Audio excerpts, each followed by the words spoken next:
Hello guys, आपका unique study में स्वागत है। और मैं आज स्मिता एजुकेटर आप सभी को रिवेन्यू के बारे में बताने वाली हूँ।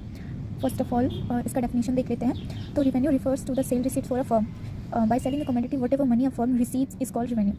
मीन्स अगर आप किसी कार्य को कर रहे हो, उसमें आप कुछ भी सेल कर रहे हो, आप कोई कमोडिटी सेल कर रहे हो, तो आपको जो आय आएगी, आपके पास जो इनकम आएगी, वही आपकी रिवेन्यू कहलाएगी। तो आप इसके 3 टाइप्स होते हैं, टोटल रिवेन्यू, मार्जिनल रिवेन्यू और एवरेज रिवेन्यू। तो first of all total revenue को देखते हैं। तो it refers to the sum total of sales receipts. The revenue that is a firm gets by selling a given quantity of product is called total revenue.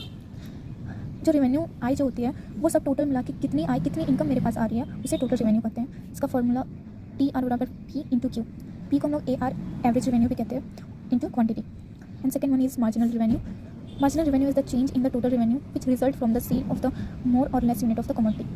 अगर हम total revenue को means total revenue में जब minus होती है कोई भी चीज़, तो उसको ही मार्जिनल रिवेन्यू कहते हैं। लास्ट लिखते हैं AR, it refers to the revenue on per unit of the output. It refers to the revenue on per unit of the output. It is also called price of the product. AR बता रहा है कि per unit में हम लोग कितना income कर पा रहे हैं, उसी को हम लोग एवरेज रिवेन्यू कहते हैं। तो AR equal to TR by Q, इसका ये फॉर्मूला है। It's most important for all. So thank you so much. Subscribe my channel and press the bell icon. Thank you so much.